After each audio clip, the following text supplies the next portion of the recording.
それでは1番をお選びいただいた方のリーディングを行っていきます。今回のテーマは、バレンタインデー、あの人は意識している？また、どんなプレゼントがいいのかっていうところを見ていこうと思います。よろしくお願いします。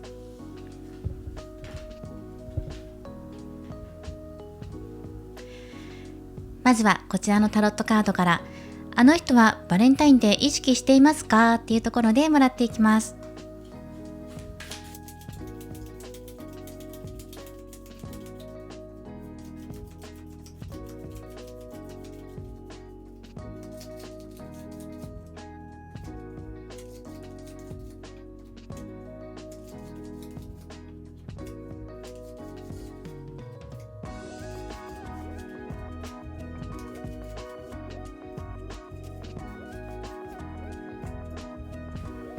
はい、では見ていきましょう。そう、この方、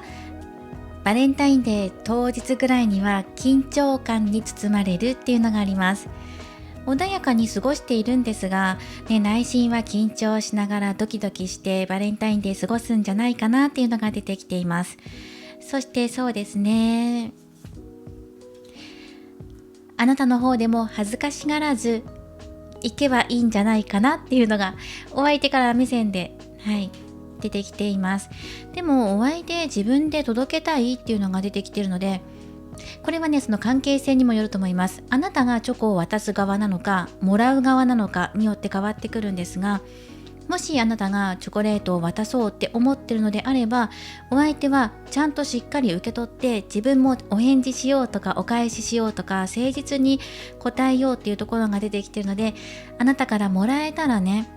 ここはしっかり返すべきだとか受け取るっていう風に出てきています。いいですね。ここは誠実な対応をとってくれるでしょうっていうのがあります。そしてあなたの方はここですね。そうですね。あとこちら、もしあなたの方が受け取る側だとしたら、お相手はあなたに誠実な思いを込めて贈り物をしたい、バレンタインデー過ごしたいとかね、そういうことを考えています。どちらにしろお相手は誠実に対応していきたいっていうところですね。そしてあなたの方がソードのキングが出てきています。ここはそうですね、ストレートにお渡しするといいのではないかというのも出てきていますし、あなただったらうまくお相手に伝えることができるので、自分を信じて、そしてどちらかというとシンプルにエレガントに伝えていく、お渡しするっていう方法を取るといいのかと思います。会って渡せるのであれば会えばいいっていうのが出てるし、会うのが難しい方はその難しい中でもできる限りのこと、最善の策を尽くされるといいんじゃないかと思うんです。 LINE とかメールとかね、写真とか送れるんだったら写真送るとか、2人のつながってるこの世界でできる限りのことをやってみてねっていうのが出てきています。迷ったり恥ずかしがったりとか渡さないとかじゃなくて、もう自分は決めて動いてやっていくんだっていうね、もうドンと構えておいてくださいっていうことです。あとそうですね、お話ししてお相手の緊張をほぐしていくっていうのもいいかなと思います。本当にお相手の方がね緊張してるのであればね、ほぐしてあげるのもいいかも。でも今現在お相手割と表面上何でもないように装ってると思うんです。でもね、内面ね準備していたりとか心構えしていたりシミュレーションしていたりとかっていうのがあるので、どんなシチュエーションでもらうんだろうとかね、渡すんだろうとか、そういうことを考えているところでも、このギリギリになってドキドキし始めるっていうのがあるから、今何かバレンタイン何か欲しいのあるとか、どういうのがいいとかっていうふうに尋ねても割とポンと返事が返ってくるかも。ああいうのが欲しいとか、こういうのが欲しいとか、そうですね、素直に答えてくれると思いますね。すごくいい流れになってます、今現在っていうのが。あなたに対する思いっていうのもちゃんと出ているので、優しく対応してくれると思います。だからといってね、いつも一緒にいなきゃ嫌とかね、がんじがらめにされるようなことはあまり好まないっていうのは出てますよ。なので自分時間も大切にしていきながら、このお相手と程よい距離感で、お互いの連絡頻度の中で何が欲しいとか、バレンタインどうしようかとかね、そういうことさりげなく聞いていくと、向こうも優しく対応してくれると思います。実際にバレンタインのやり取りするとするのであれば、誠実に受け渡ししようっていうのが出てきていますね。すごくいい流れになるんじゃないかなって出てきています。こちらカップの10が出ていますね。お二人の近未来っていうところで、バレンタイン、あなたが一大決心して過ごしていくと、ここですね、とてもいい流れになるんじゃないかなっていうのが出てきています。お相手も受け取ってくれて、2人で喜びを分かち合うっていうところが出てきていますから、ここはもし渡す側であれば、もう渡すって決めて、動いてみてください。そうですね。あとはね、そのお相手の動きに合わせて対応していくのもいいと思います。あなたがもし受け取る側だとしたら、もうしっかりとシミュレーションしといてね、緊張しないで、もう受け取るんだっていう準備しておきましょう。あまり緊張したりとか意識しすぎないでねっていうのは出てきていますよ。フランクな感じで、でも優しくねっていうのが出てきています。ここバレンタインデーの過ごし方の、そうですね、お相手目線で見た課題なので、お相手から見たらここですね、もしかしたらあなたの方でどういうお気持ちでチョコを渡してくれるんだろうとか、バレンタインのお誘いしてくれるんだろうっていうふうに思ったりとか、まだ見えていないっていうところが出てるので、浅い関係性だとしたら、全く想像ついていないかもしれない、あなたからもらえるっていうシミュレーションができていないかもしれないですね、お相手が。だから前もって軽くアプローチ仕掛けていくといいかもしれません。少しずつ、バレンタインデーって何してるのとかね、どういうのが好きとか、少しずつ見せ合っていくような感じでやっていくといいんじゃないかなっていうのも出てきています。そして贈り物をする側の方は、贈り物のその見た目、外見とか、絶対手作りじゃなきゃダメよねとかね、これぐらいの値段するものがいいとか、そういうところ、外見のところにはこだわらず、そこにあなたの気持ちが乗っていることが大切ですよっていうのも出てきています。気持ちのこもったプレゼントをするといいでしょうって、チョコレートに限らずね、何を贈るにしても、あなたの気持ちがこもってればいい。それであなたがイコール手作りだって思うんだったら手作りでもいいんです。気持ちがこもってるイコールお手紙だって思うんだったら手紙でもいい。あなたが気持ちがこもってるものなんだろうっていうのを考えて、その通りにそのものを送っていくといい。そしてその時にね、自分のお気持ちを少し見せられるようなものがいいと思うんです。ちょっとレノルマンカードでどんなプレゼントがいいのかなっていうところももらっていきましょう。そしてこのね、課題、そうですね、お相手目線で見た課題なので、まだあなたがベールに包まれているようなところがあるっていうのが見えているので、ベールで包まれているっていう風に見えているよっていうのが出てきてるんです。だからこそ少しずつ見せていくとかっていうことも必要になってくるだろうし、もう少しここにヒントもらっていきましょう。はい、道のカード。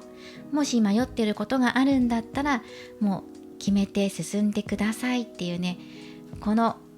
方法、一つの方法に絞るとか、そうですね、あと他にもね、ないかなって探してみるのもいいかもしれない。今自分の道どうなってますかっていうところで、自分でこれだって思うやり方でやるのが一番いいんです。でも迷ってるんだったら、周りのお友達とかにどうしたらいいかなっていうふうに相談して意見もらって、答え見つかった、それでいこうって思うんだったらそれでもいいと思います。そのいろんな方法を模索してもいいから、最終的にはどの道で進んでいくか、どんなアプローチ方法をしていくかっていうのをはっきりと示していくことが大切ですっていうアドバイスカードが出てきています。じゃあここから早速見ていきましょう。どんなプレゼントがいいのかっていうところで、もう少しね、具体的にもらっていこうかなと思います。これはそうですね、あげる側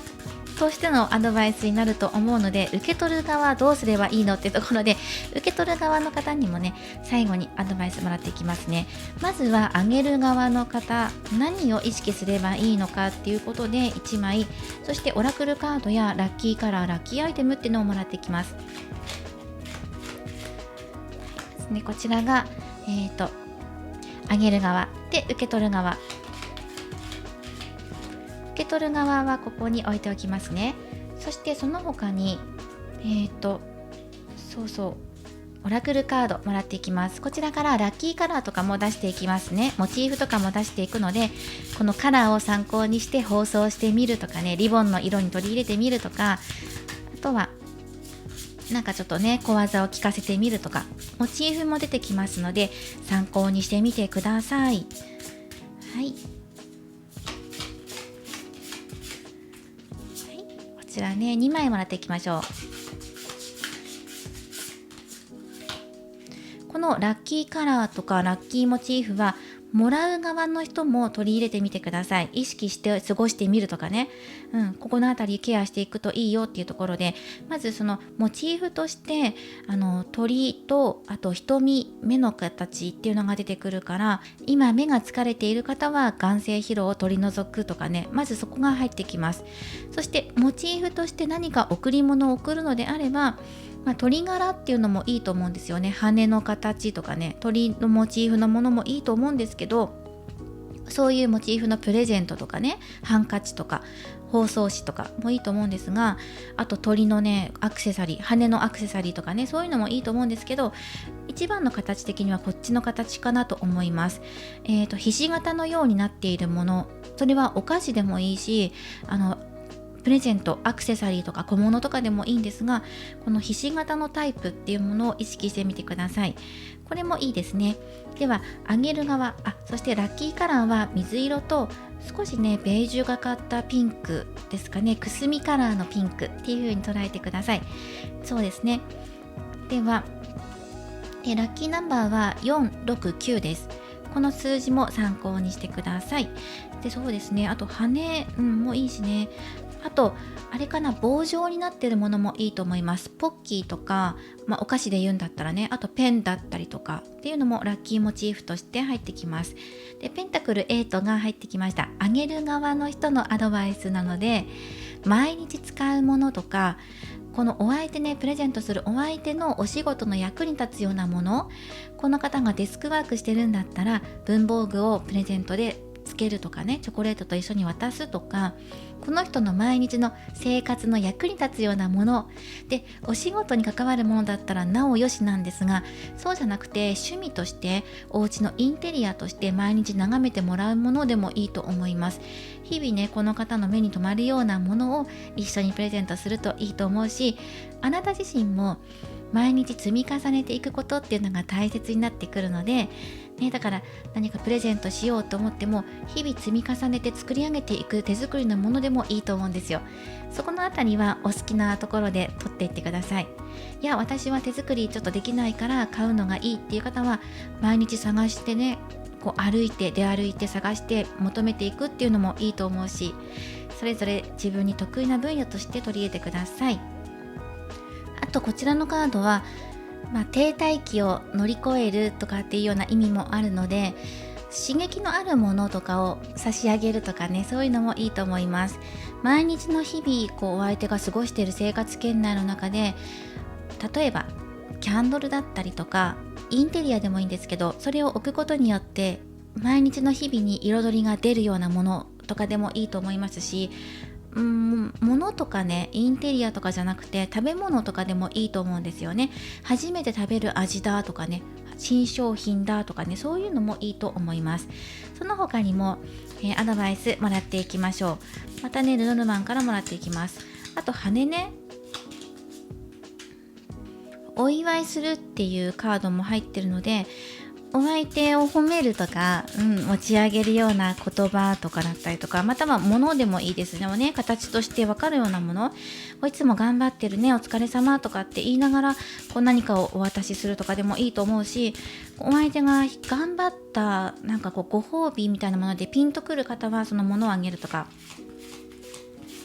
でもいつも頑張ってるねとかね、褒めて喜ぶとか祝福するっていう意味のあるカードだから、お相手と何かお祝いするようなデートだったり、いつも頑張ってることを言葉としてかけてあげることもいいんじゃないかなっていうのもあります。こちらのカードも出てるし、もうあなたの中で心の中にこれって思ってるものあるんじゃないんですかっていうのが出てきてますね。あなたの心が豊かになるようなことだし、それは多分お相手にとってもそうだと思う。あなたが今プレゼントしたいと思ってるものは、お相手の日々の役に立つようなものとかね、あと刺激的なものってことで、あなたがピンときてるもの、それが正解なんじゃないかっていうのも出てます。もうすでに鍵はあなたの中にあるんじゃないのっていうのが出てますね。もうこれをあげようって決めてるのがあるとか、お相手はこういうのが好きなんじゃないかっていうリサーチができてるとか、もうすでにやってますよっていうのが出てきてますから、その決めた通りにやってみてっていう風に自分を信じて進んでみてねっていうのが出てきていました。いいですね。なんか祝福してくれてるような、あなたの心を開いていくのが一番ベスト。あとは先ほども言った通りに、これっていう風にね、こだわらなくてもいいから、自分の気持ちを素直に見せていくことっていうのもいいと思う。それが一番お相手が嬉しいんじゃないかな。気持ちを見せてくれることっていうところで、それプラス形として何かヒントになるようなものはこのあたりですね。そしてワードで言ったら U とか C がつくもの、あと L っていうのもいいと思います。K、L、U、C、このあたりのイニシャルがつくのもラッキーワードです。そしてカラーはね、お伝えした通りくすみピンクとブルー、水色、もうすでにあなたの中ではこれがいいんじゃないかっていうのが思い浮かんでるようなものがあるので、その通りに進んでください。あげてくださいねっていうのが出てきています。いいですね。こうやってどういうものあげればいいのかなっていう大体のモチーフカラーとかっていうのも出していったので参考にしてください。では、受け取る側だよっていう人はどんな心構えでいればいいのか、ソードの7番です。もしね、自分の気になる人がチョコを持ってきたとか贈り物を持ってきた場合、あなたは誠実に受け取ろうっていうふうに思っていますね。誠実に受け取ってください。そしてなんかこう照れ隠しとかっていうのが出てきそうな感じ、あと周りを気にしちゃったりとか、そうですね。そしてうまく本音を言えないとかお礼を言えないとかっていうことがあると思うので、シミュレーションするんだったらそこですね。あなた自身がガチガチになってうまくお礼を言えないとか、そういうことにならないように今のうち対策しておきましょうっていうことと、あとね、もしあなたが本命から贈り物欲しいとかもらえそうっていうふうに思ってるんだったら、それ以外のチョコレートとか贈り物については全くもって義理ですっていうふうに、この好きなお相手に示すか、もしくは受け取らないかっていうところではっきりとそこは違うよっていうふうに見せていくといいんじゃないかなと思いました。本命は君だけだよっていう風にね、それを行動とか言動で表してくださいっていうのがいいんじゃないかなとも思います。はい、照れずに伝え合っていきましょう。で、今回この具体的なモチーフだったりとかカラーとかっていうのも出したので参考にしてください。で、今回更新が少し遅くなっちゃったので、バレンタインの、もう間近だよっていう感じなんですけど、最後にお選びいただいたオラクルカードからのメッセージです。こちらは受け入れるっていうカードです。今あるがままに今の状態をね、受け入れて身を流れに委ねていきましょうっていうカードです。ワードとしては手放す、そして抗わない、時の流れに身を任せて、っていうことがあります。だからつまりリラックスしようっていうことですね。受け取る側だとしたら、あなた緊張してお礼が言えないとかね、そういうことが出てきそうなので、リラックスしておこうっていうこともそうだし、今の状態キープしておいてねって、当日になるとね、そわそわしだすから、まずそれをリラックスさせることとか、あと当日にもらえないからってがっかりするとか、絶対当日じゃなきゃダメなんだとかね、これじゃなきゃダメなんだっていうふうに思っているところから、まず話していってね、そういう思いを話していって楽にしておいてください。1日2日ずれたけど、でもそれでももらえたんだったらすごく嬉しいっていうふうに思えばいいし、そこに感謝の気持ちの手紙が添えられていたりとかしたらすごく嬉しいじゃないですか。いろんなことがあって当日会えないかもしれないとか、前倒しになるね、3連休の間になるかもしれないけど、それはそれでね、そのあたりはね、柔軟に対応していけばいいと思います。で、その渡す側もね、渡す側で絶対こういう流れじゃなきゃダメなんだとかっていうところから少し柔らかくして捉えていくといいと思います。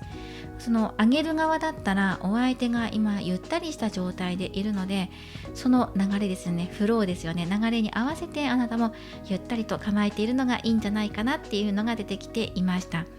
であとね、お水っていうのもワードとして入ってくるので、お水を使ったもの、飲み物ね、お酒とか飲み物でもいいんですけど、でも水で浄化しておくこと、自分の身を清めたりとか、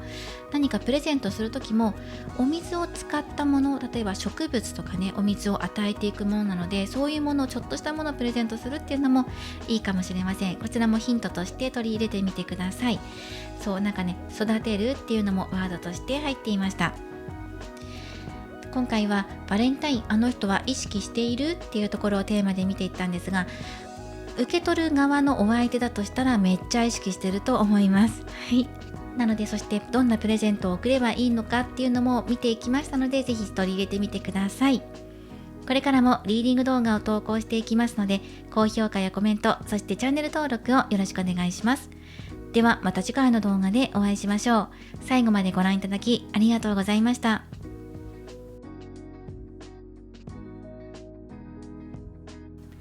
それでは2番をお選びいただいた方のリーディングを行っていきます。今回のテーマはバレンタインデー、あの人は意識していますか？そしてどんなプレゼントがいいのかっていうのをテーマに見ていきます。よろしくお願いします。今回更新が少し空いてしまって、もうバレンタインギリギリ直前だよっていうところに公開となってしまうんですが、見ていきましょう。まずお相手目線であの人は意識していますかっていうのをもらっていきます。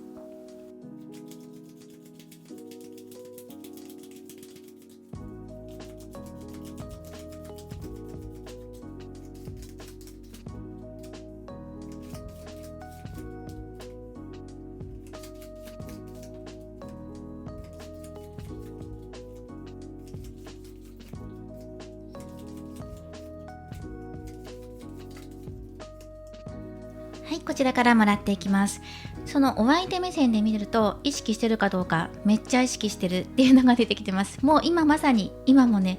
ワクワクドキドキしてるし、もらえるかな。あとね、この方はなんかこう数にこだわってるところ、数とか質かな、こだわってるところがあるかもしれない。何個もらえるかなとかね、そういうふわっとしたことから、この人からどういうものがもらえるんだろう、つまりあなたからはどんなものがもらえるんだろうかとかね、そういうことを考えています。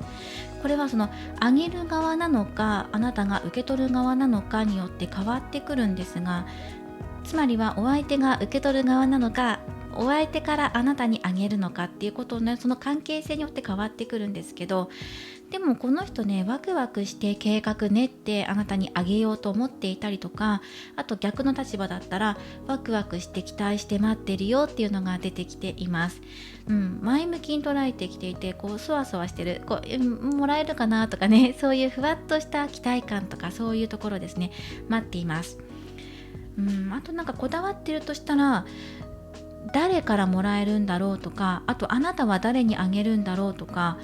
あとその何個もらえるんだろうとか、そういうところかな。あとあなたが他にあげてないのかなとかね、自分が本命かそれとも義理なのかとか、そういうところは見てそう、しっかり見て考えてそうなところはあります。他の誰にも負けたくないんだよねっていうところが出てくるので、だからこの人にはあなたが本命ですよっていうのをちゃんと示してプレゼントを送るとかで、受け取る時も君からしかもらってないよとかね、君が本命なんだよとか、そういうことをちょっと恥ずかしいけど言うとすごくいいんじゃないかな、効果てきめんだよっていうのが出てきています。この方バレンタインデー当日までリラックスしたような感じ、どっちかっていうと今現在がすごくしっかり計画立てなきゃとかね、気合入ってるところで、当日はねフラットでいる感じなので、バタバタして当日を迎えるっていうよりは、もうあらかじめこうやることやって準備しといて、もう準備万端で当日わってやっと当日やってきたっていう感じで開放的になっていくんじゃないかなっていうのがあるから、今本当に頑張ってるっていう感じです。じゃあ私どうすればいいのっていうところなんですけど、あなたのままで大丈夫ですっていうのが入ってきています。ここね、世界のカードが入ってるから、その背伸びしたりとかこう無理したりとか、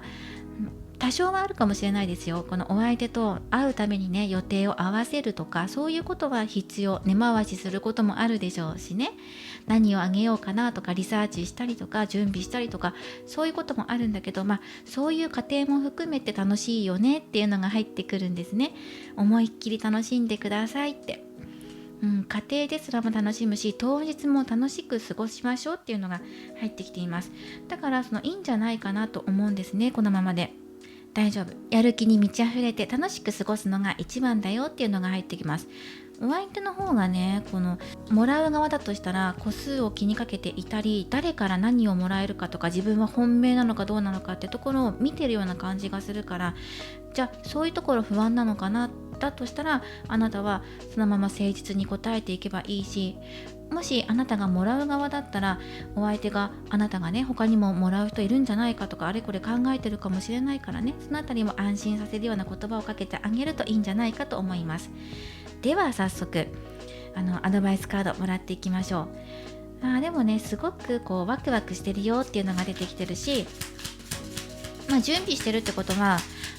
この予定開けるようにねしておいてるのかもしれないし、向こうがあなたと予定合わせようと思って今頑張ってくれてる、スケジュールね合わせてくれようと思ってやってるのかもしれないし、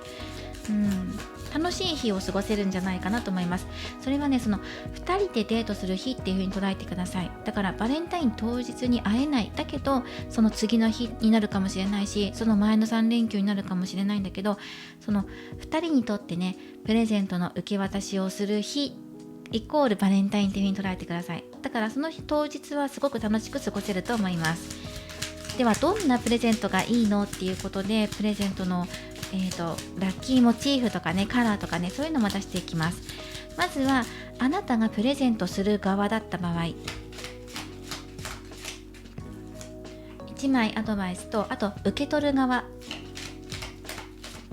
あなたがもし受け取る側だったらこちらでアドバイスそれぞれもらってください。まずめくっていきましょう。あげる側だとしたらペンタクルクイーン、そして受け取る側だとしたら力のカード。いいですね。この受け取る側だったらもうしっかりと受け取って、そして何だったら次の約束を取り付けるとかねプレゼントもらって嬉しい、ありがとうで、それでホワイトデーお返し何がいいとか早速聞いちゃうとか、できるだけ長く一緒にいてあげるといいんじゃないかなっていうのが出てきてます。そのバレンタインデーまでにどういうことしておけばいいのかって言ったら、あまりグイグイ攻めるわけではないんだけど、でも何もしないんじゃなくて一緒にいてあげることっていうのが一番いいって入ってきました。静かな時間を一緒に過ごすでもいいし、楽しくワイワイとね、バレンタイン前からね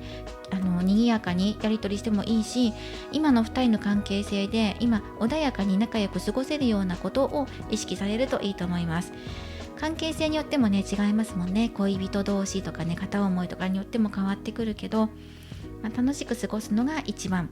あまりこのお相手に圧をかけたりとか不安がらせるようなことはしなくて、平和に過ごせるといいねっていう感じですね。そしてあなたがもしプレゼントをあげる側だとしたら、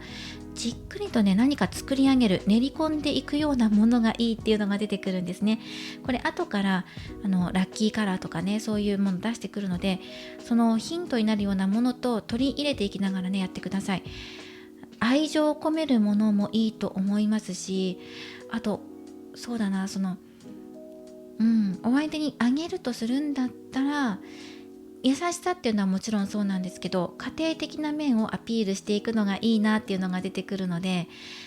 あとね、この時間をかけて作り上げていくものだったりとか、なので手作りのものとかねもいいと思うし、あと質感っていうのもいいと思う。高級感のあるものでもいいと思うんですね。あともう少しね出していきましょう。どんなプレゼントがいいのかっていう具体的なヒントになるようなものっていうのを出していきます。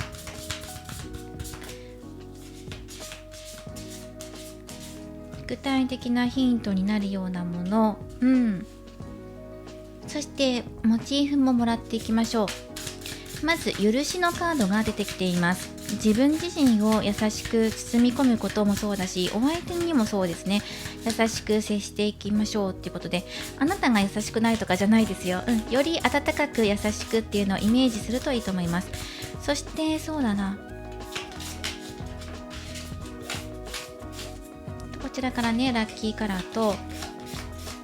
モチーフもらっていきましょう。お魚の絵柄が出てくるので、お食事デートをするんだったらお魚料理だったりとかね、お魚が泳いでいるレストランとか、熱帯魚とかが泳いでいる水槽があるところでのレストランだったりとか、そういうのがあるので、そういうところでデートするとかね、そういうのもいいと思いますし、お魚っていうので連想されるような場所でもいいと思います。その他に色としてここね、オレンジっていうのがもう出てきてるので、圧倒的にオレンジ、アプリコット色、そうお菓子とかだったらオレンジにチョコ乗せるものだったりとか、オレンジピール使うとか、アプリコットジャム使うとか、そのオレンジっていうのをね、とにかくねすごく強調してきています。だからオレンジがいいと思いますね。お魚とまではいかなくても流れのあるもの、流れを感じられるものなので、水の流れのあるような場所とかね、そういうのもいいと思います。あとこれね、花火なんですけど、今どうかな、花火の季節じゃない。だけどお誕生日ケーキとかね、そういうプレートとかでよく花火ねついてくるところとかありますよね。そういうところを予約しておくとかっていうのもいいかもしれません。花火をプレゼントするっていうのはあんまりないと思うので、例えば輝くものとかもいいと思います。キャンドルとかでもいいと思うし、暖かいオレンジの光だからキャンドルでもいいし、ライトとかでもいいと思うし、はい、そういうのを取り入れてください。あと熊のカードが出ています。そうですね、熊モチーフのものでもいいと思うんですが、ぬいぐるみとかね、デザインのものでもいいと思うんですけど、暖かいものがいいんじゃないかなっていうのが入ってきます。なんかね、お相手のリラックスできるようなヒーリンググッズだったりとか、癒しグッズ、あと疲れをほぐせるようなグッズとかもプレゼントするといいんじゃないかっていうのも入ってきます。日々の生活の中に取り入れられるもの、かつ光のあるもの、光と愛にあふれているようなもので流れているものっていうのがあります。だからバスグッズだったりとか、お風呂とか体のケア、ボディケアとかできるものとか、あとは質にこだわるっていうのがあるので、やっぱりこうね、お肌の保湿もいいだろうし、あと何があるかな、そうですね、光、そうですね、そのあたりでしょうか。あと薄いね、薄い色っていうのも入ってくるんです。薄くてキラキラしてるもの、はっきりしてる色っていうよりはちょっと薄めの色っていうのが入ってくるので、透明感のあるような、そのような色ですねが光かなっていうのがあります。その他にもヘビが入ってきました。やっぱりあれかな、高級なものもいいかもしれません。そうですね、もしお相手がその高級感のあるような装いをされてるとか、普段からね趣味で集めてるものが割と高級なものだったら、その方に合わせたものを送るとか、そうですね、あとちょっと奮発してね、プレゼントっていう形で豪華なもの、めちゃくちゃ豪華じゃなくていいんですよ。普段の生活基準より少しだけちょっと奮発しようかなとかね、今日特別な日だしとか、そういう感じでいいと思います。お財布とかもねいいと思うんですね。その他にもそうですね、ここでもらっていきましょう。ラッキーワードは F、F と S、 そしてB と H ですね。 S、F、H、B、 はい、この4つです。そして数字としては3、17、はい、そして14、このあたりだと思います。なので2月14日ね、もうそのあたりもいいと思います。前後14、15とかそのあたり、14日から17日ぐらいの日にちとしてはその間がいいと思うし、そうですね、あと3とかもいいと思います。3日だから13日とかね、ちょうどその本当にバレンタイン前後のあたりがいいんじゃないかなっていうのも出てきています。数字として色はお伝えした通りオレンジ、その他モチーフのものもお伝えしたので、こちらのグッズとしてぜひ取り入れてください。何かのヒントになればいいなと思います。明るい感じがいいと思うんですよね。暗い室内のデートだとしてもポッと明かりが出てくるような、明かりを感じられるようなところっていうのもいいと思います。そしてこの人ね、先ほどもお伝えした通り、数とか誰にあげたとかそういうところを気にするかもしれないので、そのあたりはね、誤解のないようにあなただけだよっていうことを教えるといいんじゃないかっていうのも出てきています。はい、ではお選びいただいたオラクルカードからのメッセージをもらっていきましょう。こちらのメッセージは、一緒に成長するというカードです。あなたの魅力を開花させていくのを手助けしてくれる人がいます。その人が近くにいるので、その人を見つけましょう。キーパーソンがいる。一緒に成長するっていうカードなので、あと一緒にね、いる人っていうことで、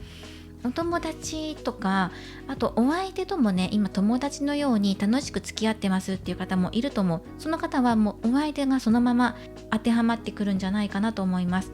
これはコミュニティとかつながりとかやり取りすることっていうのがワードとして書かれています。だからこそお相手との楽しいやり取り、コミュニケーションっていうのを重ねてください。オレンジっていうのも明るさを表す色だから、明快さとか明るさなので、迷っているとか動けないとかっていうよりはどちらかというとポジティブ、ビタミンカラーだからね、自分自身に栄養を与えてぜひ楽しく過ごしてくださいっていうのが入っています。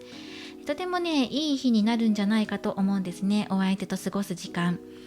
プレゼントも受け取ってくれると思いますし、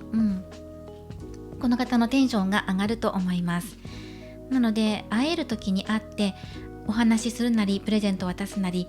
バレンタインの何かお渡しするとか、そのバレンタインっていうきっかけを作ってデートするとかね、そういうのもいいと思います。手を取り合うのがいいので、手をつなぐとかね、触れるとかっていうのもおすすめです。一緒に過ごす、それだけでいいんじゃないかっていうのもありますが、もしあえてね、形とか色とかをお伝えするのであれば、このあたりです。参考にしてください。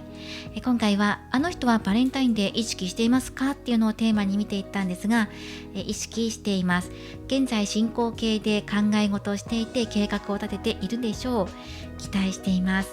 はい、そして当日はリラックスしているので、より楽しく過ごしていけそうです。あとポイント押さえてやってみてください。応援しています。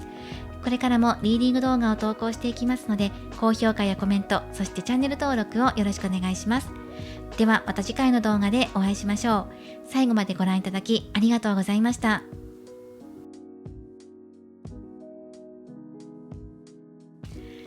それでは3番をお選びいただいた方のリーディングを行っていきます。今回のテーマは、バレンタインデー、あの人は意識していますか？そしてもしプレゼントを贈るんだったらどんなプレゼントがいいのかっていうところをテーマに見ていこうと思います。よろしくお願いします。ではこちらのタロットカードから、あの人は意識していますかっていうところで見ていきます。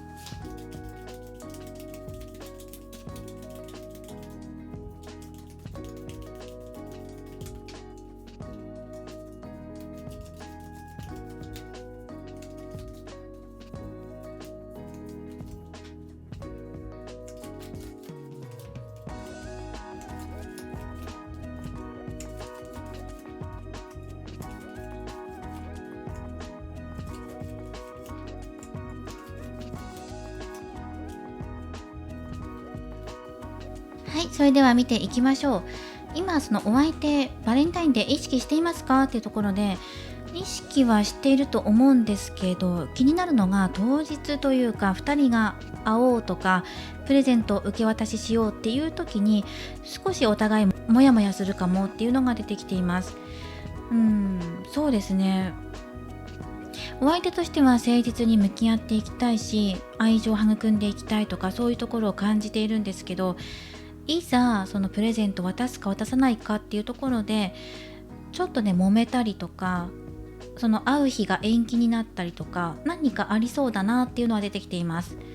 だからあなたの方でちょっと諦めかけていたりとかしてるのかもしれない、今現在。どうだろう。ちょっともう少し見ていきますね。そして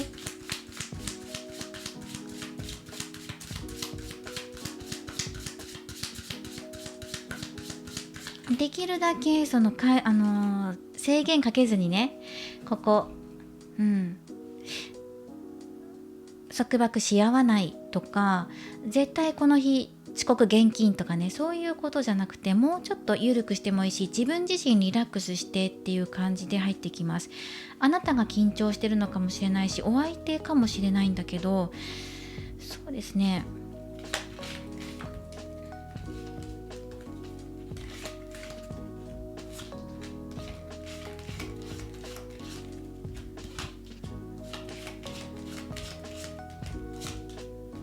なるほど。好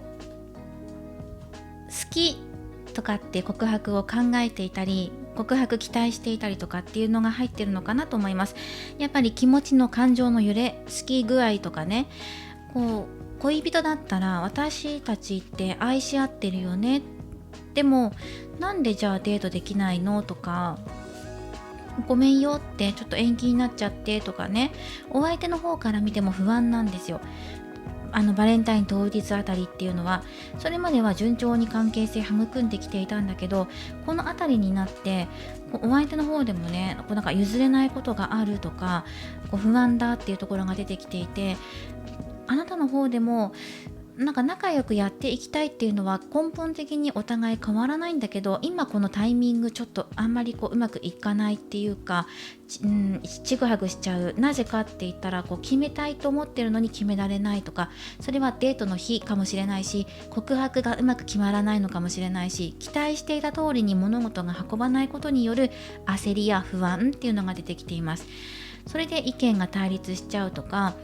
その好きじゃないとか、ときめいてるとか、期待したデート通りじゃないとかね、そういうことかもしれないし、あと自由に動けないっていうのが入ってくるので、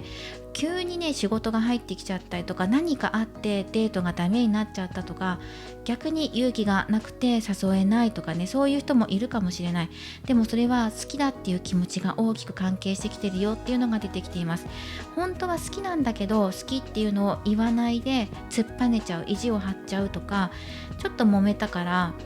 ね、そのいつ会う会わないとか、渡せる渡せないとかでちょっと衝突があったから、もういいやっていう風に投げちゃったりとか、そういうことがある。でもお互いはちゃんと気持ちがここに乗ってるんですよ。あなたは告白するしないとかっていうのをテーマに考えているかもしれません。この愛情をお相手に伝えるか伝えないかとか、あとこれから先のこととかについても考えていて、それをうまくね、これからも長くお付き合いしていきたいからっていう、そのお気持ちがあって、バレンタインをお相手と過ごしていきたいっていうふうに思っている。じゃあお相手はっていうふうになってくると、なんかね、好きな気持ちがあるんだけどざわざわしてるっていうところで、でも原因としてはこれですよ。お互いの気持ちが通い合っているのに、それがうまく通っていかないからっていうところで、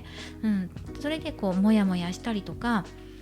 焦っちゃったりとか、逆に意地を張っちゃったりとかっていうところが出てくるんですね。ちょっとそのラブラブな感じから裏目が出てきちゃうっていうのが入ってくるから、じゃあどうすればいいかなっていうところなんですけど、迷ってることがあるんだったらはっきり決めていきましょうとか、勇気を出して進んでいこうとか、だから自分自身が今動かないようにしてるのかもねって、待ちの姿勢でいるかもしれないとか、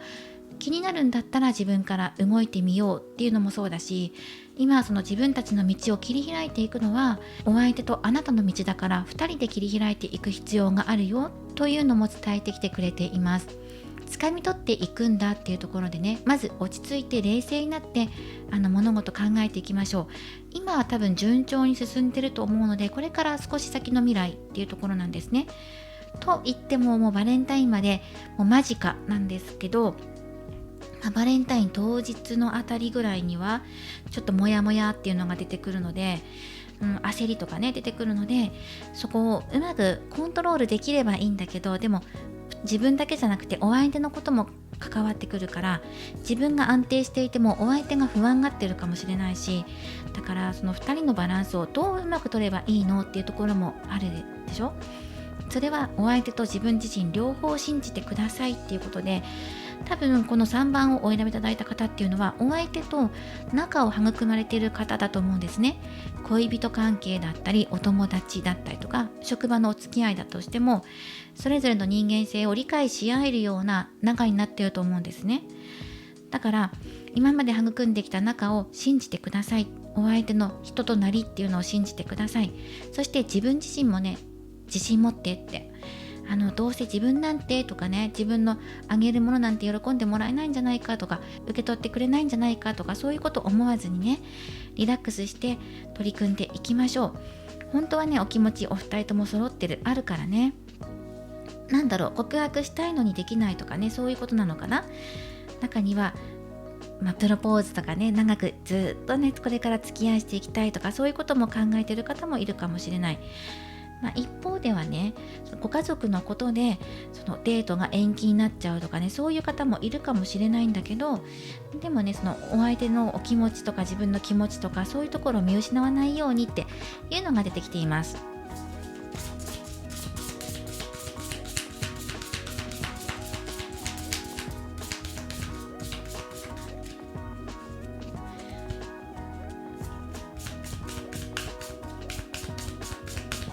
ではオラクルカードから実際どんなものをプレゼントしたらいいのかなっていうヒントをもらっていきましょう。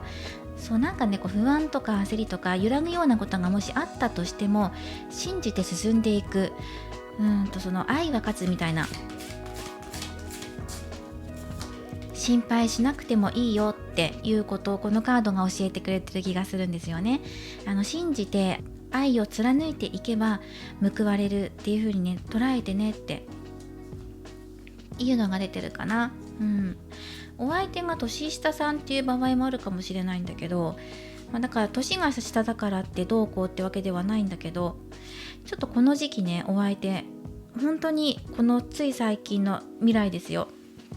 ここ 2,3 日後ですよね。この動画を公開した後なので、そうですね、本当に3日4日1週間以内の出来事として、お相手ちょっとメンタルやられちゃうなっていう感じがするんです。自分自身に自信がなくなっちゃうとか、周りのこと気になっちゃうとかねっていう感じですね。ちょっと恋煩いっていうところが出てきていて、それがちょっと裏目に出ちゃうような感じ。そしてはっきりしないからこそモヤモヤするとかね、2人の関係性がはっきりしないからなのか、それともデートが延期になっちゃうとか、うやむやになっちゃうようなことがあって、はっきりしたいなっていうふうにお相手の方も思ってる。このカードもそうですね、お相手とあなたとペアルックなんですよね。ペアルックなんで、ペアルックで鳥の上に乗ってやーってハートを飛ばし合ってるんですけど、でもそれぞれが違う方向に行って、もしかしたらぐるぐる回ってるかもしれないし、違う方向に通り過ぎていく時の瞬間かもしれないけど、これお互いちゃんと揃ってるんだけど、どうかな、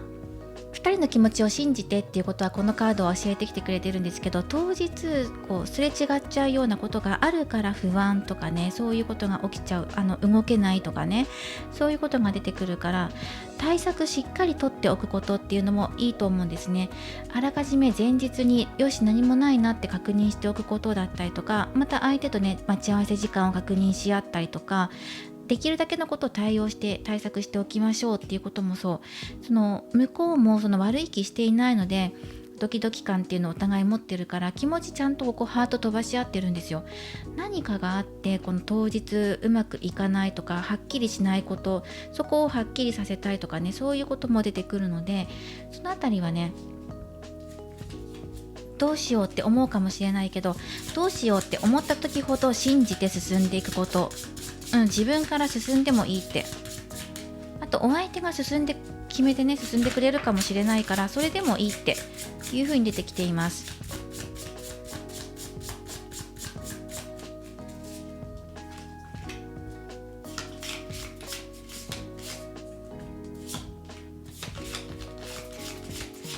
悩んだりモヤモヤしたりとかする当日とかが訪れたとしても、その後ね盛り返していくので、信じる気持ちさえ忘れなければね。なので絶対信じる気持ちは持っておいてくださいっていうことと、あとプレゼントの内容についてなんですけど、ここね光っていうのもいいでしょ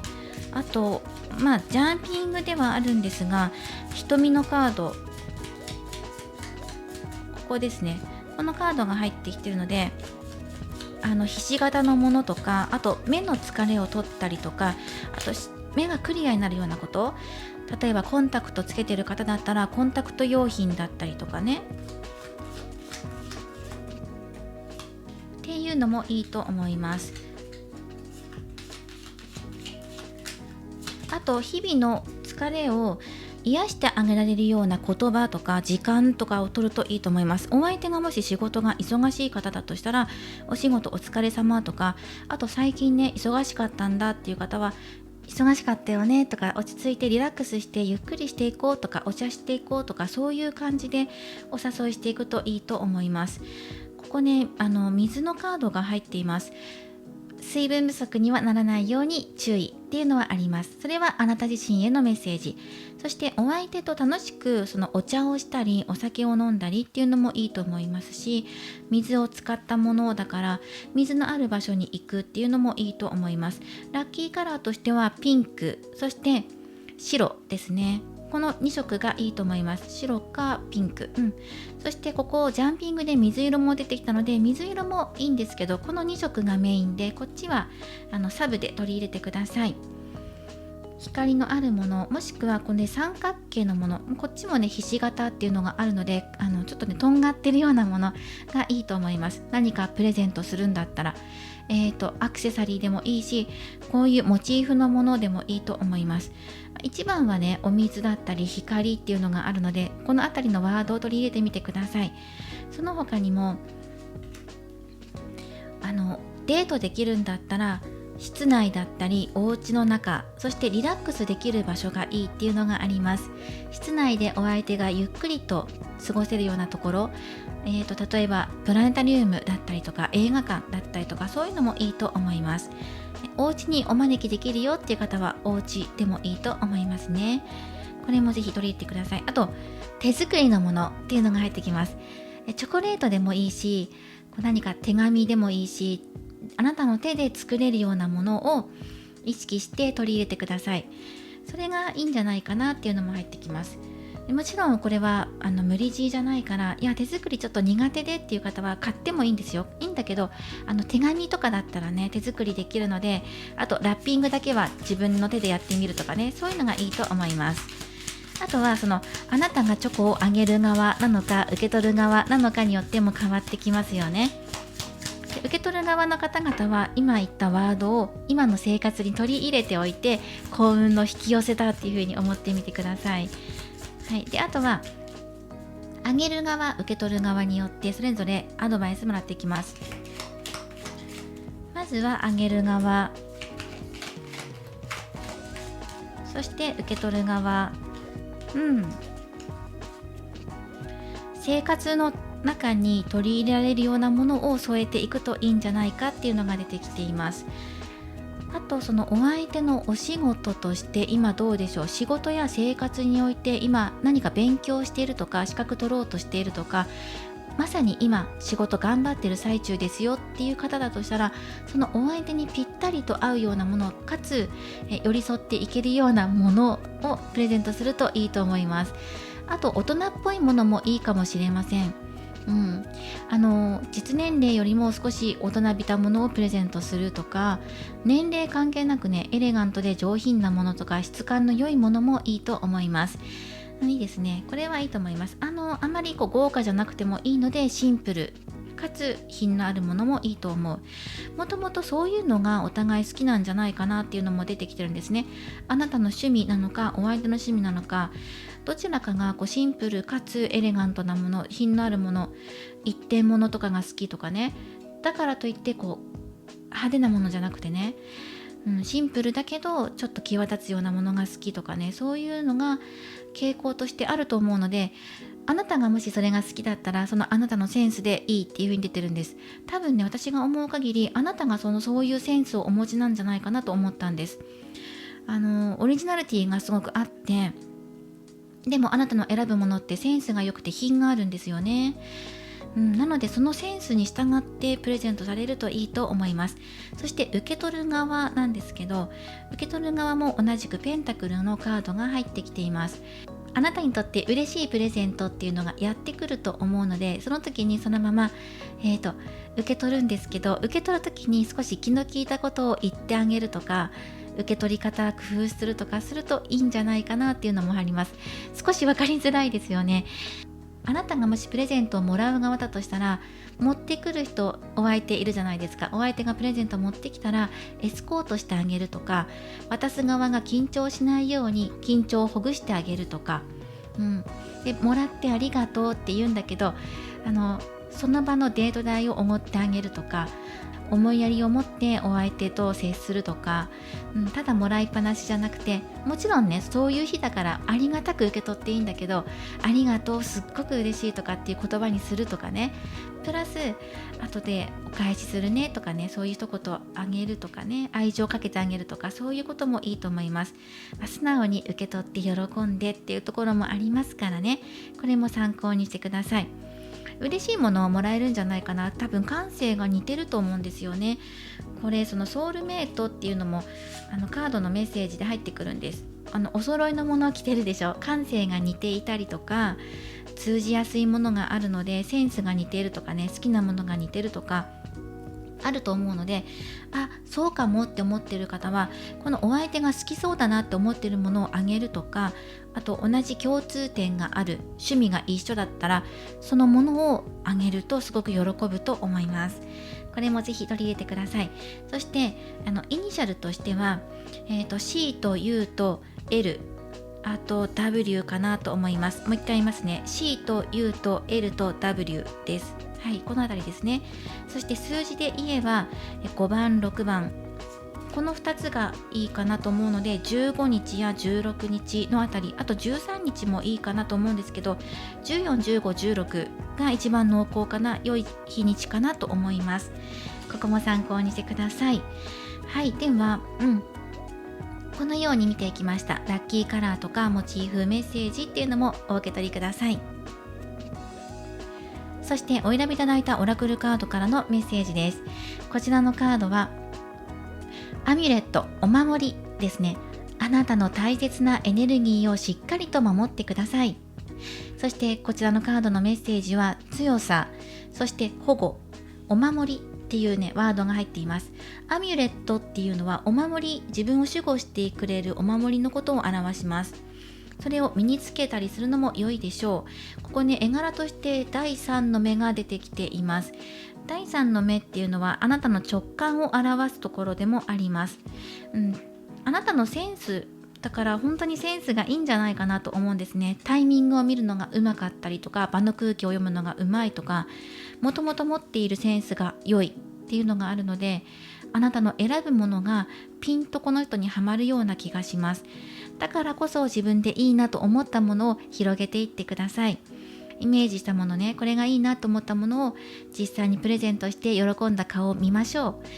う。はい、ということで、あなたの心のこもったものが一番いいでしょう。あとね、やっぱりセンスっていうのがどうしても入ってくるので、すごくセンスの良い方なんじゃないかなと私は見ています。お相手もそういうところを見てると思うので、問題はね、その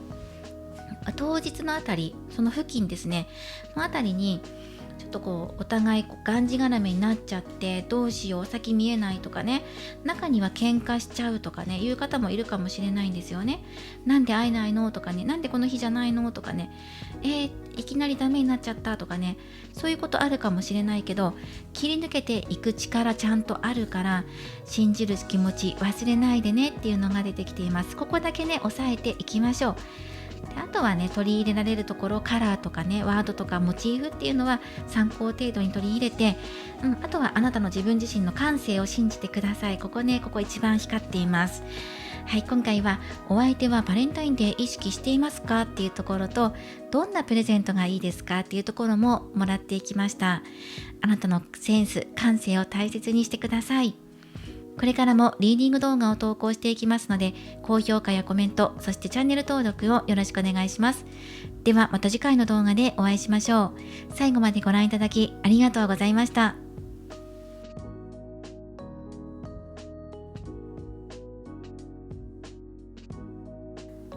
バレンタインデー、お相手は意識していますか？そしてどんなものをプレゼントすればいいのかっていうのをテーマにリーディングしていきました。いかがだったでしょうか？今回はバレンタイン企画ということで、お香もフォーリンラブっていうね、お香を使いました。ぜひ皆様バレンタインに限らずね、恋愛、これを機にね、より良い流れとなっていきますように応援しています。そして今回はこちらのトゥルーラブオラクルから3択でメッセージをもらっていこうと思います。今そのバレンタインっていうね、きっかけがありますから、このあたりね、お相手とどんな風に過ごしていけばいいのか、自分はどんな風にいればいいのかとかね、そのあたりのメッセージをもらっていこうと思います。ではこちらから3択選んでいきますね。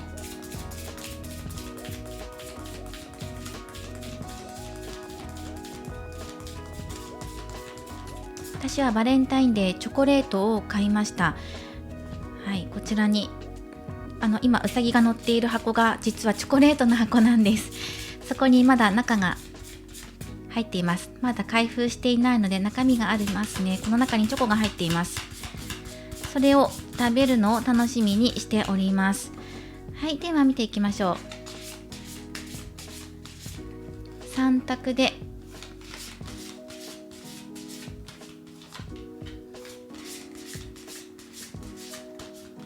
はい、3枚もらっていきます。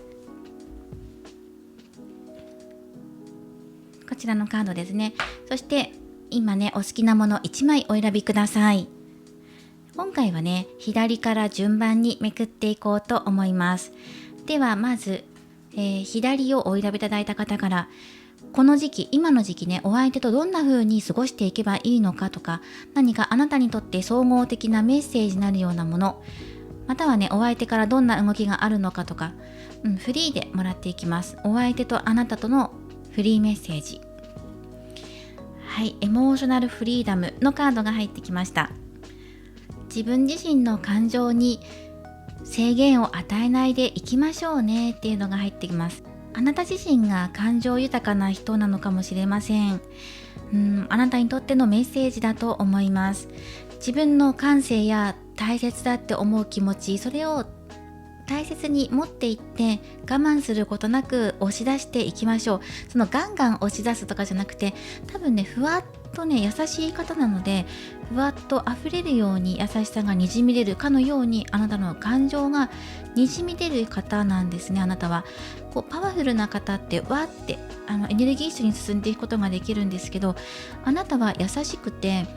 優しさが溢れてるような方なんです。その中にあなたのセンスや感性っていうのも入ってるので、それを大切に恥ずかしいとか押し込めなきゃいけないとか、そういうふうに思わずね、出していってください。溢れさせてくださいねっていうのが出てきています。すごく優しいですよね。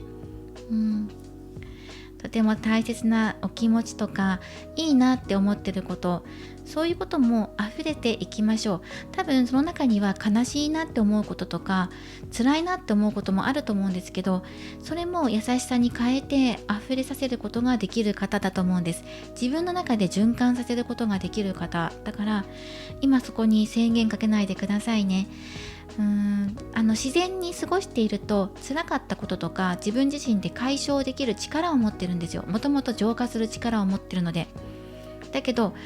ある日突然ね、ガクンと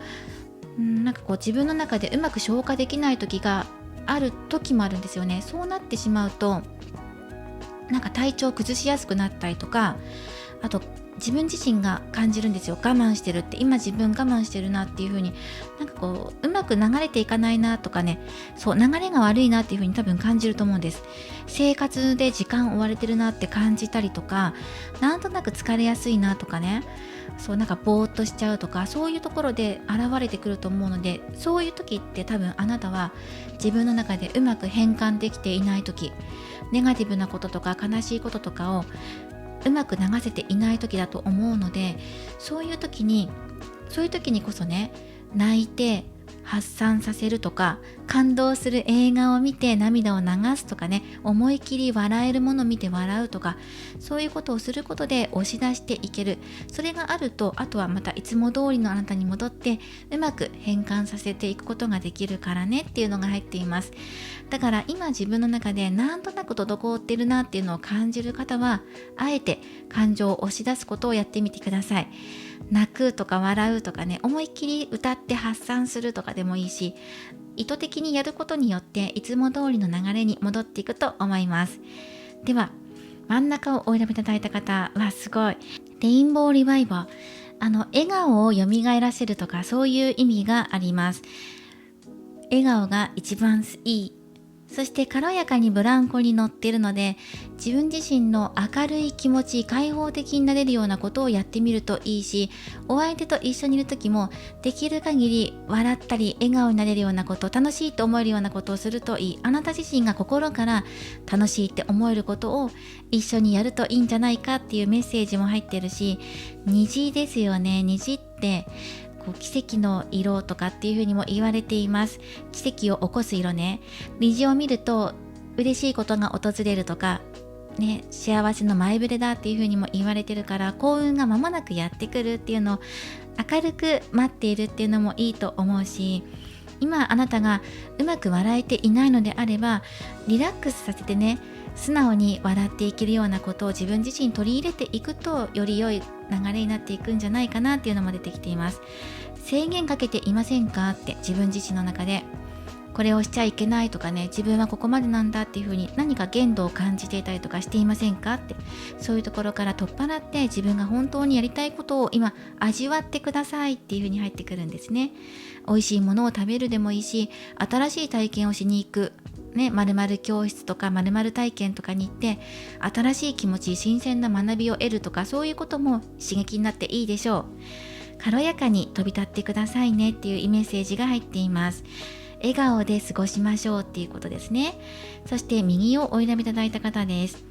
自分自身を大切に思ってください。あなたの中のね、自分の中のインナーチャイルド、心の中の自分っていうところを見つめてあげてください。大切に守るっていうこともそうだし、あなたの中には小さな自分がいるんです。それは幼い時の自分かもしれないし、今の自分かもしれませんね。表には出していない自分の姿っていうのが心の中に誰しもあるんですけど、あなたは人一倍デリケートだから、自分自身のことを自分で大切に思ってあげてください。ちょっとね、人によってはうまくいかない時ほど自分を責めすぎてしまう癖がある方だったりとか、あと自分はねダメなんだって自分を認めてあげられないような方によく出やすいカードなんです。自己肯定感を高めていきましょうっていうことなんですよね。自己肯定感を高めるためにはどうすればいいのかって言ったら、まず前向きに取り組んでいくこととか、新しいことにチャレンジすることっていうのが取り上げられます。なので、こちらのカードとかにもねつながってくるんですが、自己肯定感を高めるために、今自分自身を認めるためにも前向きに考えてくださいって。ネガティブになればなるほど自分を否定してしまうので、右側をお選びいただいた方はね、そういう方によく出やすいカードなんです。なかなか自分を認めてあげられないとか、自分で自分を褒められない、自分の嫌なところばかり目についてしまう、周りの人と比べて自分はできないんだって思ってしまう人ほどこのカードが出やすくて、自分を認めてあげられないからだよっていう風に出てくるんです。ダメな自分もいいんだっていう風に受け止めてあげることもいいし、ダメだじゃなくて、こういう自分が素敵だよねっていう自分のいいところに目を向けるとかね、こういう自分のここはあまり好きじゃないっていうのが思ってたとしても、でも待ってって、この自分のこういう素敵な部分ってめちゃくちゃ良くないっていう風にね、こっちの方に目を向けてもいいんだよってことです。こっちを受け止めるのもいいし、こっちに目を向けることでもいいし、そうやって自己肯定感を高めていきましょうって。うまくやれないよっていう方は、自己肯定感を上げるお話について私サブチャンネルでお話ししてるので、もしよかったらそちらを聞いてみてください。ぜひね参考にしてくださいねということで、それぞれ出てきました。感情を今解放させていく、制限かけない感情に対してね。そしてこちらは笑顔を大切にする、自分の中を見つめて自己肯定感を高めるっていう、それぞれの方法が出てきましたので、今それを取り入れる、もしくはお相手と向き合う時にそれらを実践してみてください。はい、今回はこちらのトゥルーラブオラクルから3択でメッセージをいただいていきました。今回は少し日数が空いてしまって、バレンタイン直前に投稿となってしまったんですが、ぜひこちらを活かしていただいて素敵なバレンタインを過ごされますように応援しています。これからもリーディング動画を投稿していきますので、高評価やコメント、そしてチャンネル登録をよろしくお願いします。ではまた次回の動画でお会いしましょう。本日も最後までご視聴いただきありがとうございました。